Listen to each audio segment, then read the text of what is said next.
Greetings and salutations, all you beautiful individuals. Welcome to another Epi of League Unlocked. My name is Eric flying a little hot solo on today's Epi, where we have, far and away, hands down, no questions asked, the banger, the best series of the split to date, and not even split, I'm going to say year, 2025, best series, that is T1 versus GenG. Doesn't matter if you're talking international, domestic, absolute insane back and forth that we got between the two premier organizations in the LCK. And I mean, from the very get-go, there were some...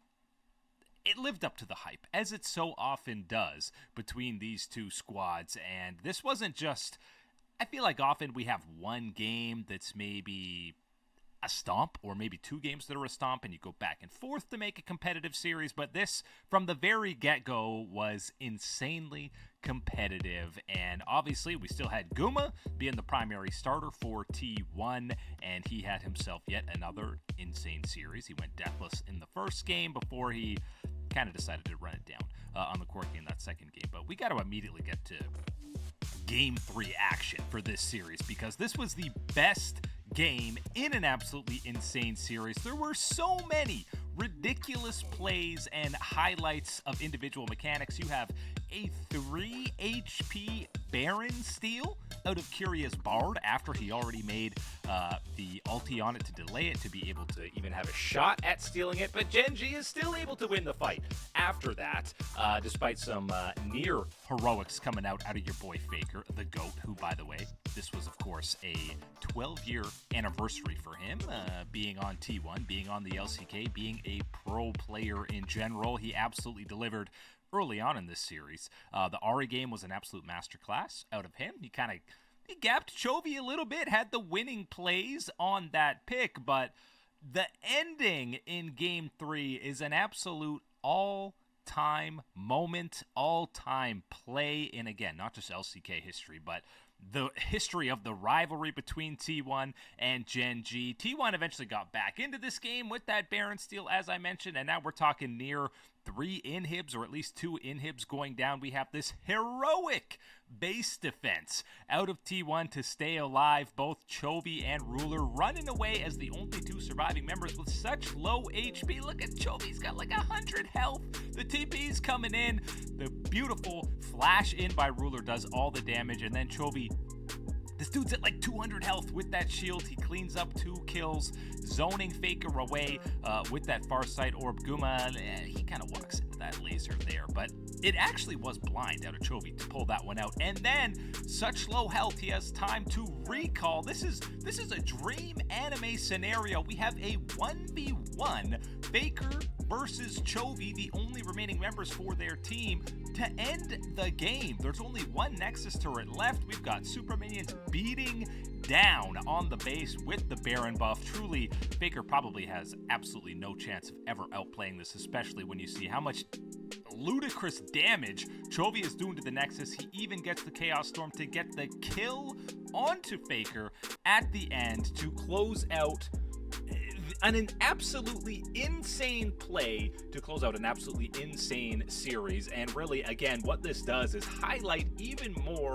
what we already knew after first stand, and that is that the LCK is truly at another level compared to all of these other regions, and is terrifying in terms of matching up internationally. But my God, this T1 versus GenG rivalry, even as we're now entering this Hanwha Life era as the latest international champions, and of course the 2-time defending LCK champions, it's still T1 GenG's world that we are living in. And that series was an absolute... It really inspired me fully to just want to make a best moments in the T1 GenG rivalry, which, spoilers, might be something we cook up a little bit later this week. But wow, anytime you see those two match up is obviously a treat, and they rarely disappoint. Definitely did not disappoint on the weekend. Guma still had a very solid series, and expect him to continue starting, because again, he went 3 full games before he even died. Had a little whoopsie 2v2 moment with the Corki in that one, but throughout a really solid series. T1, I'm not feeling worried about them at all, despite losing this series. And by the way, how about the level up now early on from GenG in this set? They're now 2-0 to start this new LCK. It's not the LCK Cup. Rounds 1 and 2 of the LCK split against Hanwha Life and T1. Those are their 2 series wins so far. Obviously, the Hanwha one was a stomp in the way of GenG, and now following that up with a very impressive and competitive series win against T1. It's only 2 series, maybe early to say, but I'm saying GenG's back. Chovy and the boys are back. Another great series out of Canyon, and the LCK is really putting every other region on watch if they weren't already sweating watching these top, I'm going to say only top 3 right now because D+ hasn't quite been at the same level so far, but the top 3 in the LCK all looking like Worlds contenders. When we're talking LPL contenders, we always talk about BLG, and truthfully, if we didn't have this absolutely nutty T1 GenG series, we'd be talking about IG versus BLG as the absolute banger, insane series of the weekend. Obviously, before this, we had the Shy pulling out the Nidalee top lane in IG's previous series, but game 1, especially in this marquee matchup, was it was adrenaline filled and a little bit heart-stopping at times. It was a pure mechanics display out of ELK in the first game to kick this one off. You already saw the insane cleanse on that Ezreal, but this team fight was an absolute masterclass to, number one, get BLG back in the game. They were down 4K at this point. IG was very much in the driver's seat, but ELK hasn't even taken any damage yet. And then we get the aggressive flash forward to take out the opposing AD carry in Gala. The GA's pop. Check out this true shot barrage timing. Absolutely clean. Double on both Mako and Gala. Gala survives for a little bit here before he eventually ticks down, and then the aggressive arcane shift forward. I don't think Gala goes below like 95% health in that entire team fight. That delays the game enough for BLG to very much take over this game, and it's still the machine gun Ezreal out of ELK that cleans up this final fight. He's even popping the QSS on absolutely nothing, but both AD carries have long since already sold their boots at this point. The T1 GenG series, we were getting towards 50 minutes on the Rift. This was only a 45-minute slobber knocker between BLG and IG, but you really feel for Invictus Gaming because they probably should have had that first game. It probably shouldn't have even gotten to that point where ELK could take over some of these fights, but Mako continues to have a bit of a slow start to this year, even though Rookie has been showing signs of resurgence and stuff we did not see at all in the first split of the LPL. But the second game is why BLG, you see why BLG is such an absolutely devastatingly lethal team to match up against, because it's all ELK all day in that first game, and in game 2, how about you get to see a little bit of BLG bin on the full tank Scion. Now, okay, full tank Scion, something we see very often, but my man did more damage than the Aurora, Jace, and Varus in this game, and the Varus was even his own teammate. But from finding insane flanks to cleaning up some of these fights, this guy was Tokyo drifting. He was everywhere he needed to be. One of the best non-Baus Scion performances that you'll probably ever see in a professional game. And again, the reason that this is so terrifying as BLG is Knight had not his best series. He inted a little bit on the Talia. He's had some good games earlier on in this year in the LPL, but there's so many players on this BLG roster that are capable of being the guy and taking over a game or series, and we got to switch between ELK and Bin on the day against IG, and the Shy on the Renekton, by the way, in this series has the great 1v3 outplay to kick things off, and then he becomes pretty much absolutely irrelevant for the rest of the series. I think he was 1-8 to close things out there, but even though Mako has looked a little bit long in the tooth early on in this split, I'm still feeling pretty good about Invictus Gaming because, as I said, Rookie has looked like a premier mid laner in the LPL again, which he didn't for the majority of that first split. The Shy is in peak the Shy form, despite going 1-8, because he had some of those outplay materials, so IG definitely still a little bit coin flippy, but looking like they can be a competitive top of the table LPL team. BLG is still sitting very comfortably in that throne. But even more so than IG, the squad that's probably vying for that top 2 or coming for BLG on the throne might just be JD Gaming. They're matching up against NIP over the weekend, which really, as we head into this Ascend group in the LPL, God bless, we finally get some marquee matchups like this one. And I know Ruler had a slow split 1 on GenG, and people were saying, boy, looking like FaZe might be the better part of this trade. And early on in split 2, you might still be saying the same thing. It's still early, but FaZe on Kalista. We've seen this guy shatter records, have absolutely mind-popping plays. He got a pair of quadra kills in this matchup against NIP. He's toying with Shanji's Cassante at that point. And even though there was some pushback from NIP, they got back into this game for a little bit as we head north of 35 minutes in this second game. It was never really in doubt because FaZe and Scout were both just such deadly carries to deal with. Ale was also insanely ahead and fed here, but another quadra kill for FaZe on that Kalista. This guy always is putting forward some team fighting master classes and has not disappointed since he came over to the LPL, and the domination kind of followed into game 2. Again, I don't want to say this was a 2-0 stomp or anything, because this was a pretty close and competitive series. NIP still showing that they've got plenty in the tank to compete towards that top table of the Ascend group in the LPL. We got to see a little bit of spice out of DoinB with the Lissandra pick in game 2. I'm not about to say it had a huge impact, but much like BLG, we got to highlight the different avenues of carry potential that we have on JDG, because Scouts are in this second game, as FaZe got caught out on the MF in this pivotal team fight, we'll say, to lock up the Infernal Soul. Scout absolutely dances on everybody on NIP with the help of Jun, who, by the way, has, even going back to the first split in the LPL, looked better than he did pretty much any time on BLG. Maybe you can talk about the peak levels of BLG when they were picking up MSI titles and such, and Jun was such a featured guy and important member of that squad. But really, since then, it has been all it's been suspect, and Wei took the spot from him, but he has really been this Misfits JDG team where everybody has something big to prove. It feels like they were cast away from their previous squads. You can talk about Ale in that regard. He's kind of been like that his whole career. Jun, for sure. FaZe, a little disrespected maybe, being replaced by Ruler, the guy he originally replaced. And then even missing the guy who's the mainstay still on this squad, and people have been saying he's been underperforming for several splits in a row now, which truthfully has been the case. But JDG, probably right now, right behind BLG in terms of those top 2 squads in the LPL, still with potential for them to grow and take over and maybe vie against BLG for that top dog in the LPL.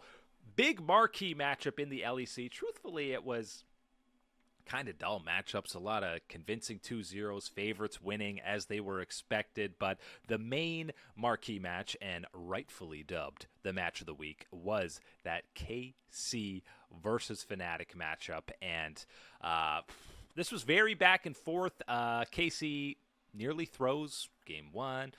Fnatic fights back, but KC then holds on. They punch back in game 2. But the real story of this series, and you could arguably go deeper into the story of the split, is KC, Carmine Corp, Yike, and his smites.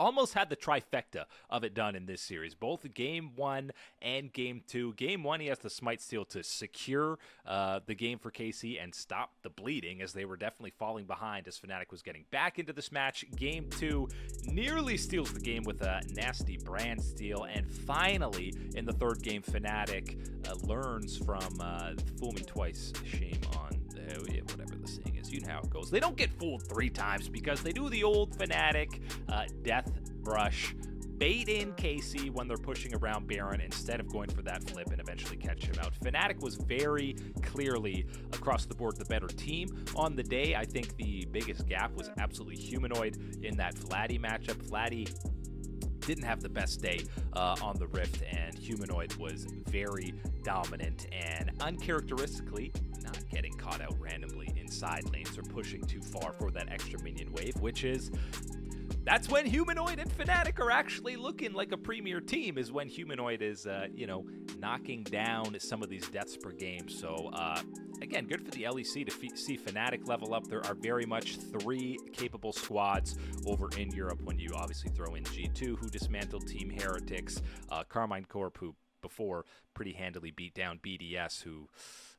shell of their former selves, let me tell you that about BDS going forward. We had to wait until the Monday for Koi to actually hit the Rift, but at the very least, there's 3 top-tier looking teams in the LEC. When Fnatic is playing at this level, we'll wait to see if a squad like Koi can maintain or get to that level after the 0-2 start. But again, it was against KC and G2, so waiting to see what we can get out of those boys. And we also had a little bit of LTA Week 1 action kicking off. Obviously, if you didn't know that this was going to be best of ones, you would have been probably sorely disappointed with that one because, well, it's not best of 3s and it's supposed to be fearless. But headlines, obviously, we had marquee matchups to kick things off. TL versus FlyQuest, and this was...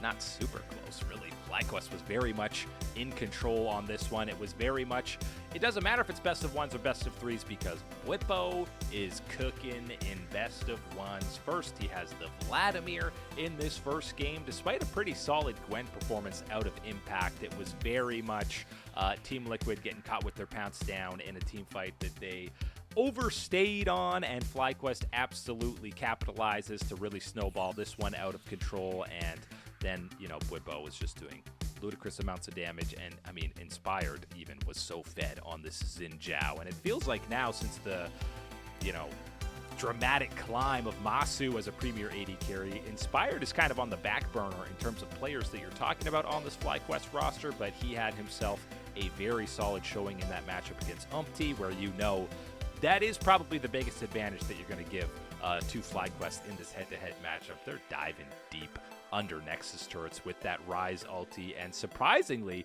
the closer of series over the weekend for FlyQuest was the one against Disguised, which a little surprising. But again, it was Bwipo cooking with a little bit of that Yorick in the top lane, which ended up being the game-winning moment or play with a little bit of split pushing. Disguised looked better. Obviously, they were competitive. They had moments in this game. Far and away the best game of Scary Jerry's career since he's been promoted to the LTA, and nearly came away with a win for them. But Quad had some solid plays, and again, this Yorick was an absolute menace, and is why, despite sometimes yapping a little bit too much, Whippo is one of the most likable and exciting players in the LTA. It's because he gives us picks like the Yorick and some scary ghouls and maidens chasing people into the Nexus, solo killing them, making them burn flashes. It was absolutely terrifying. Matching up against that Yorick, it ends up cinching the 2-0 weekend for FlyQuest. After getting pumped by FlyQuest, luckily for Team Liquid, they did have a bounce back, avoided getting the old ugly 0-2 start, and it looked like they were well on their way to that path against the 100 Thieves after a rough, I think it was 0-6, 6 straight kills for 100 Thieves despite being down in CS. Sniper had a sizable gold lead on the Aatrox, but finally they find some team fights, and finally APA discovers how to do an Azir shuffle. I feel like it's only taken about 10 games before we get an actual nice Sharima shuffle out of him, but they would eventually find FBI to close him out. Yan is still in that first stand form that we saw throughout the entirety of really the first split for Team Liquid, running it through to the title. But 100 Thieves still remains... Listen, they had the great debut against Cloud9, and it's the same recipe that we've seen before. Even though Sniper's playing stuff like Riven and Aatrox, he's kind of, they're very much looking like the Shy of North America, except not quite the same high ceiling. But it's very much River and Quid finding insane plays, insane engages. It was a River flank that kind of secured the game against Cloud9, but it still very much feels like the two MVP performers out of 100 Thieves are that mid-jungle duo, and this team will go as far as they can play, and we need more consistency out of both FBI and Sniper if 100 Thieves are fully going to step into that out of the kind of bottom 4 of the 4 best teams in North America. Although I will say Cloud9 obviously got pumped by 100 Thieves and took a long time to actually close out against Shopify Rebellion. The Nefiri out of contracts got very fed, but Cloud9, despite being down in kills for the majority of this game, almost feeling like they're maybe on the back foot, it still felt like you weren't really ever in doubt that they were going to win this game. And case in point, Cloud9 still being the much better team than Shopify. As soon as they did get a team fight go in their direction, they very quickly kicked down the floodgates, and the gold lead completely shifted in trajectory their way. They were able to close the game out relatively quickly after that. And we're still, obviously Thanatos and Loki still kind of finding their way with this team. I know Thanatos has still been there for a year, but not the best debut on the weekend for Cloud9. You're not exactly singing their praises from the rooftops for beating Shopify in a slow-paced game after getting pumped by 100 Thieves. FlyQuest definitely the best debut of the weekend, and 100 Thieves. Listen, 2 best of ones from all these major squads is absolutely not enough info to go on. I'm just glad it's only 3 weeks of these best of ones instead of an entire split like we were originally promised, but still very much feel like there's a huge gap between the top 4 and the bottom 4 in the LTA. It's more just a question of, can those top 4 push each other enough to make the LTA North actually competitive when we head to MSI and other international events later? Because remember, it's only one LTA North team that will be representing at MSI. One of the other slots is going to be going to an LTA South squad. So it's only one team that's going to bring back all the knowledge of getting absolutely slapped around by other major regions. But it's only 1 week to overreact up there so far, and that is it today for League Unlock. My name is Eric. As always, thank you to all you beautiful people for hanging out, and we'll catch you on that flippity flip.